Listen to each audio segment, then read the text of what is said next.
Hey everybody, welcome back to another video. Today we're taking a look at a pair of Joy-Cons. What's wrong with these Joy-Cons, you may ask? They have stick drift.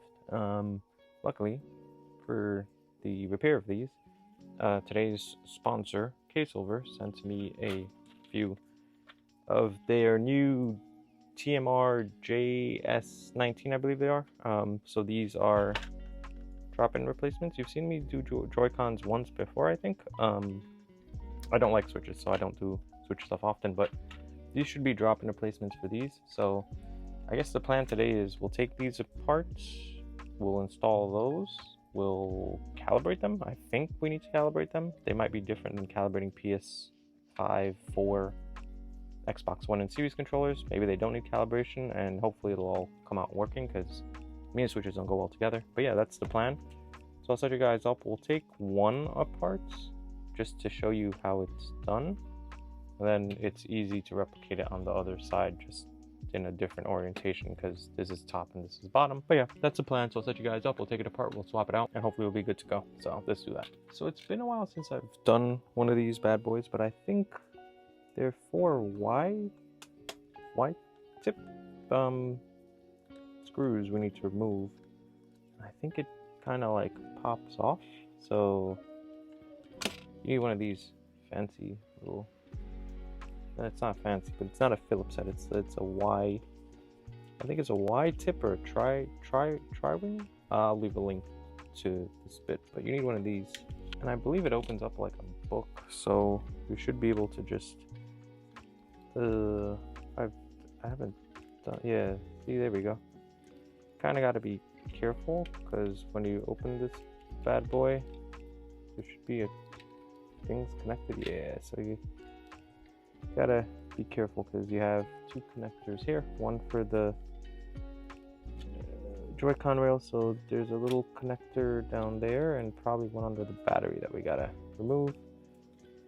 So yeah, I'll unhook the battery. So the battery unhooks like it does for the switch console. You just kind of peel it off, and to get in there, there's a latch, and then there should be, yeah, there we go.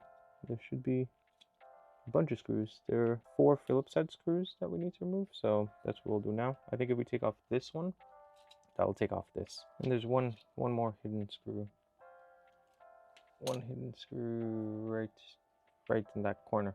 So when you take off 3 golden color screws, this part will lift right off. Now we see here, so there's a whole lot going on. So you got this connector right here, you need to remove for the button, this connector and this connector for the rails, and that should take off everything we need. Okay, now that we got this removed, we need to get this guy out, which there's a connector here that we need to take off, and it looks like 2 screws, and we need to remove this connector just because it's in the way. I'll just take off this connector now, and I guess once we remove these 2 screws, it should just come right off.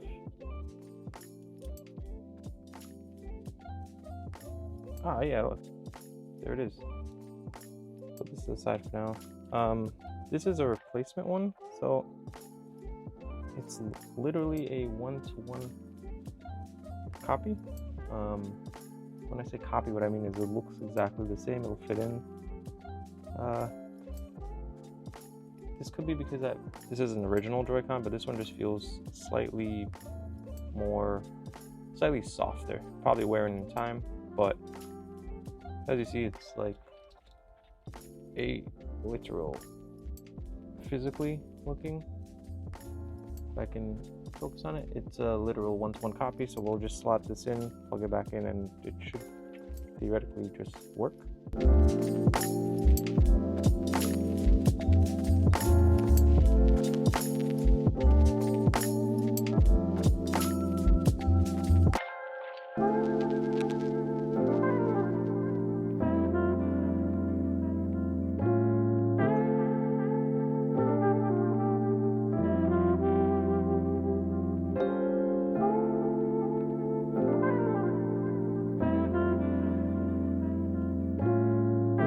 Got it in. This is how it looks. So you can't really even tell that it's a different Joy-Con. So when the press and everything works for me, I gotta now plug in all this stuff back in. So yeah.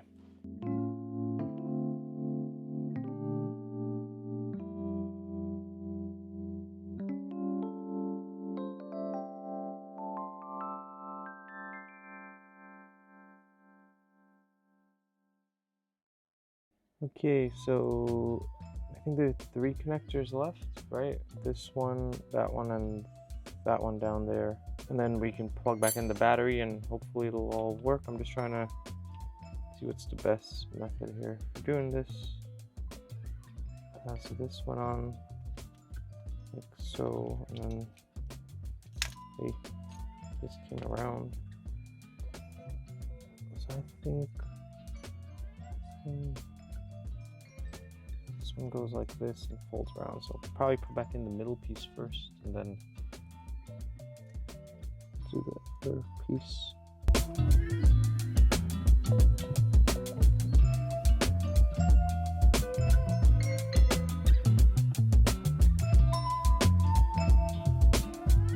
Okay, so that goes like that, and this will.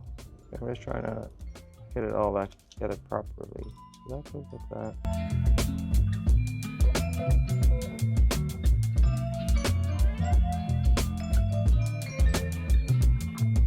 Boy, do I hate Joy-Cons.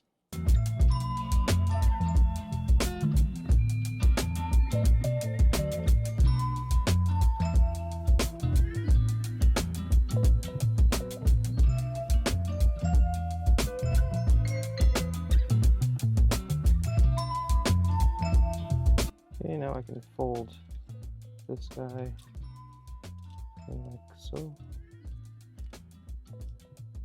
Fold in like that. That button functions. 3 screws go back, so 1, 2, 3. Sorry. 1, 2, 3.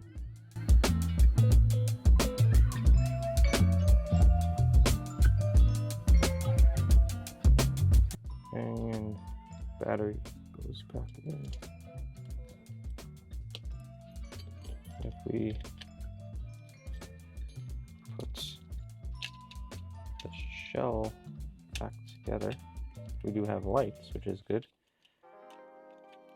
And as they say, lights, camera, action, right? So we got blue light over there. Just need to put back our 4 screws and we should be good to go.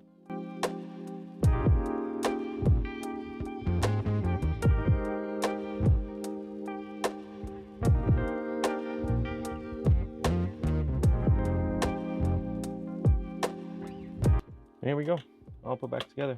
So there it is next to the original.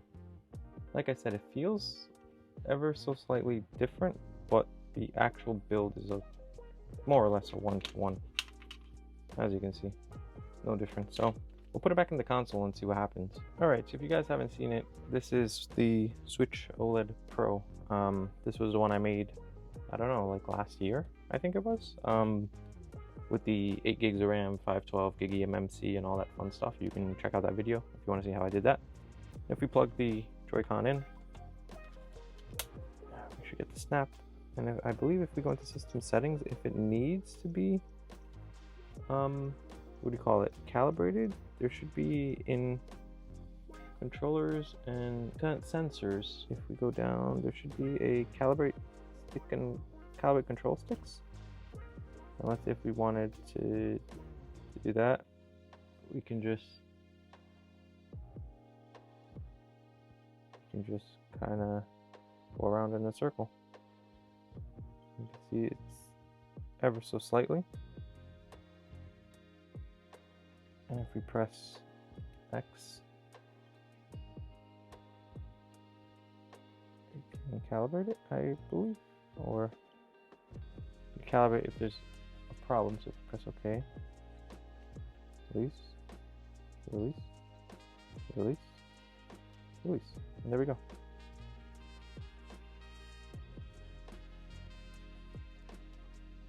Complete.